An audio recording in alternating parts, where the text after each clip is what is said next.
For Germany, it's the end of an era. And as Europe's biggest economy, there are some huge challenges ahead.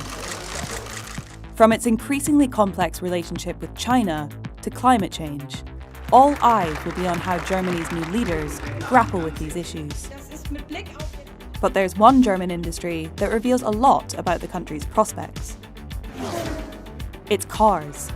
Traditionally, the car industry here has been very powerful. There have been open doors to German ministries, to the Chancellery. Germany's car industry is a vital part of its economy, with links to government that go back decades. How this world-renowned motor industry navigates the challenges ahead could tell you more than you think about Germany's future.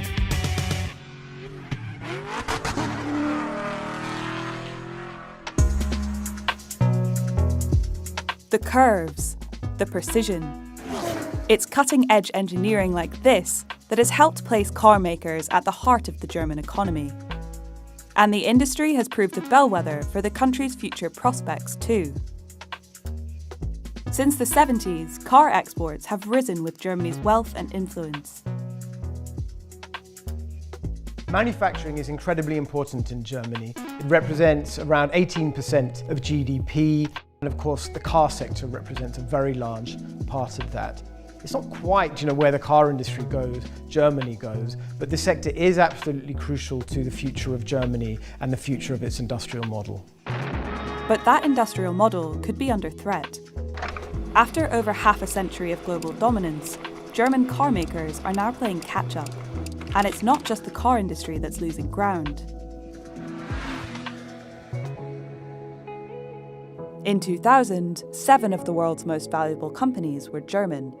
But in the past 2 decades, that number has fallen to just 3. How Germany's car makers attempt to claw back global market share could be telling for the economy as a whole. Take international relations. Almost half of Germany's GDP comes from exports. Cars make up the biggest proportion of this. Who Germany sells cars to matters. It can point to alliances or trouble brewing. Since 2016, China has been Germany's biggest trading partner.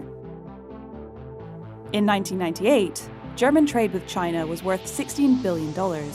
Now, it's worth over $180 billion. But there's a fear that Germany could have become too reliant on the Chinese market. For the past 16 years, Angela Merkel has courted China in the name of trade. It's an approach that has its risks. Particularly now, we're in this context of this emerging systemic competition between America and China. At least for some people, there's a worry that putting all of your eggs into the Chinese basket might leave you exposed to some of the ill winds of geopolitics and geoeconomics that might be heading Germany and Europe's way in the coming years.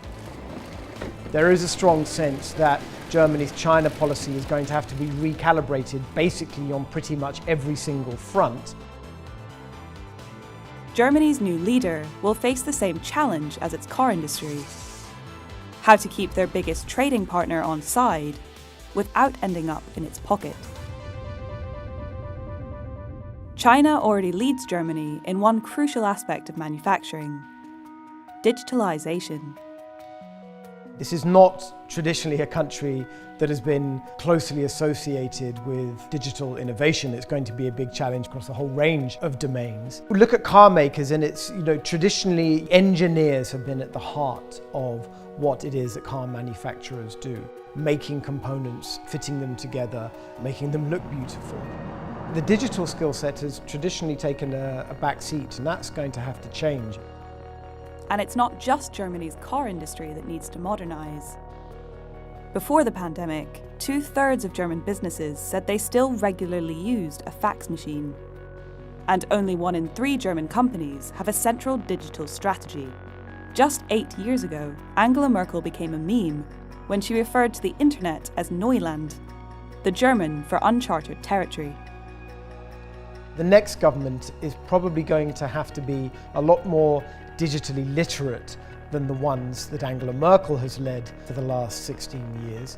And it's going to have to do a hell of a lot more to translate the rhetoric on digitalization into the reality of fostering genuine change in this country, which has been severely lacking for the last couple of decades.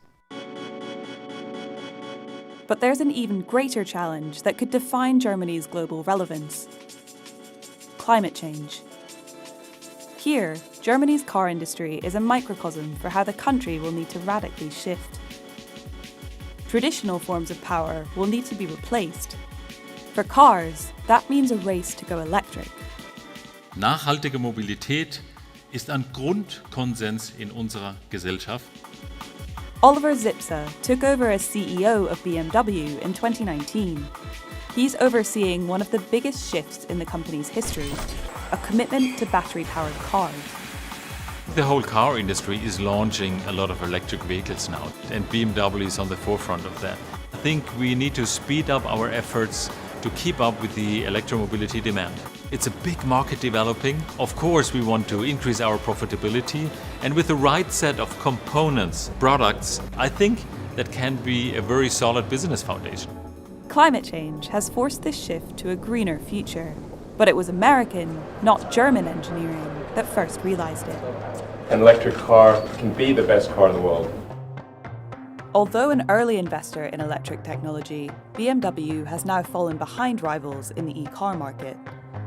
Other German car makers were slower still. When it comes to fostering innovation, the country is still in second gear. Although disruptive innovation does exist here, Germany's leaders could do more to nurture it. Let's see the acceleration rate. That's good. Sono Motors is a startup based in Munich. Right. They're technically car makers, but their approach is light years away from the traditional brands. What we're doing is we're producing an electric vehicle that is equipped with solar cells. They're one of several developers around the world trying to get a solar-powered vehicle to market. Their car, the Sion, can share power with the grid and other cars, and comes with ride-sharing software built in. Their claim is that they're the only car company that thinks the industry should be selling fewer cars. Their approach could upend the industry, and their ethos is emblematic of a new way of German thinking. We see ourselves as a mobility service provider. It's not only about the car, it's about the whole new mobility concept we're providing.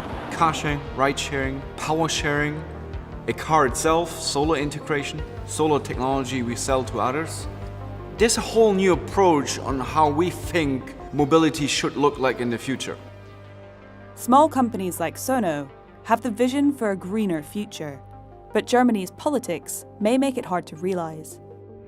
One of the challenges I think that you're going to see in Germany is that the next coalition is probably going to be made up of 3 different parties that may well have very different ideas about how to manage the climate transition. The sort of consensus-oriented approach that's deeply ingrained in Germany may not look like it is particularly well suited to manage this extraordinary industrial transition that we're going to have to bring about in the years ahead. So that's going to mean a very, very big role for the next Chancellor. And as efforts to digitise continue, Germany's new leader should plan for a workforce in need of upskilling. We're going to have a massive ramp up of jobs in the battery manufacturing sector. We're going to have a huge demand for coders, sort of digital skills, and a concomitant decline in the demand for engineering skills that we've seen. And as China's might grows, Germany will have to be more careful about who it gets into bed with. One of the things I think, for example, that you're going to see in the next legislative period is real investment in Europe's ability to stand on its own 2 feet, to ensure that it is not excessively exposed to the risks that could come from a stepping up of the strategic competition between America and China. Angela Merkel was careful not to scare voters with talk of transformation, but that's left Germany's new leaders with a lot to do. Germany has to do better, right? We have those very big companies, those very big players here, but they aren't the disruptor. the driver behind innovation. Disruption comes always from new, young companies which drive change. German startups rarely grow into tech giants. Without making changes, Germany risks losing competitiveness throughout its economy. There's a nice German word, Zukunftsfähigkeit, which is roughly translated as the ability to face the future. Lots of people looking at these challenges are starting to wonder how Zukunftsfähig Germany really is. And this really is going to be a big challenge, not only for the next Chancellor, but for the government that he or she is going to lead. Because a lot of people think that Germany isn't really ready and that it will need to act quite quickly across a whole range of domains in order to meet these challenges head on.